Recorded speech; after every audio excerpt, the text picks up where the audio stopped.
This is a famous hadith that many of you are probably aware of. Allah said that which is halal or lawful is clear. That which is haram or forbidden is clear. And in between them are doubtful matters, about which many people who have no knowledge argue. So whoever avoids doubtful matters saves his religion and his honor. And whoever falls into these doubtful matters falls into what is forbidden. Like a shepherd who grazes his sheep too close to the private pasture of somebody else, he will soon have these sheep straying into it. Indeed, for every king there's a private pasture, hema. Indeed, the reserve or the preserve of Allah are those things which He has forbidden. Indeed, there's a piece of flesh in the body that if it's good, then the whole of the matter is good. But if it's bad, then the whole of the matter is bad. And that piece of flesh is the heart. To elaborate on this one just a little bit, the halal and haram is something in Islam that is so important that Allah speaks about it in the Quran in a very special way.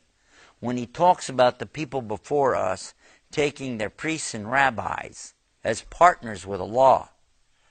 And someone said to the Prophet, peace be upon him, did they used to do that? How? They didn't actually worship those priests or rabbis. The Prophet ﷺ said, yes, they did.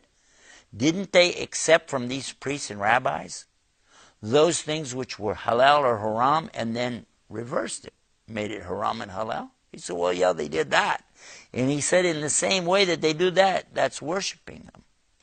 So Allah really hates for anybody to change His rulings and say halal when it's haram, or say haram when it's halal. In other words, to make the things which are forbidden to be lawful, or those things which are lawful to be forbidden. For us, as Muslims today, we realize that there's an importance on knowing the difference between what's permitted and what's forbidden. We also know that there is an area in there which there's doubt. Should we do this or should we leave it?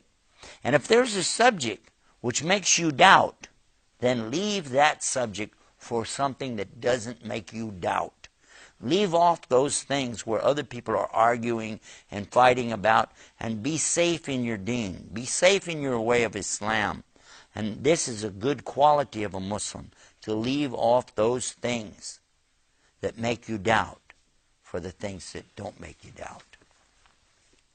And then additionally, when it talks about this idea of the shepherd grazing his sheep too close to somebody else's pasture, eventually, you know what's going to happen. Those sheep are going to go into somebody else's pasture. That's obvious. But when we're comparing it here, talking about Allah's hema or reserve that He has, this is something very special, this halal and haram. And the smart one stays away from it. Even the scholars, the big scholars of Islam, become very careful when somebody asks them, is this permitted or is this forbidden? You'll hear them many times start out by saying, Astaghfirullah, Astaghfirullah, Astaghfirullah, which means, Allah forgive me, Allah forgive me. And that's before they even give you any answer. And they're going to be very careful to give you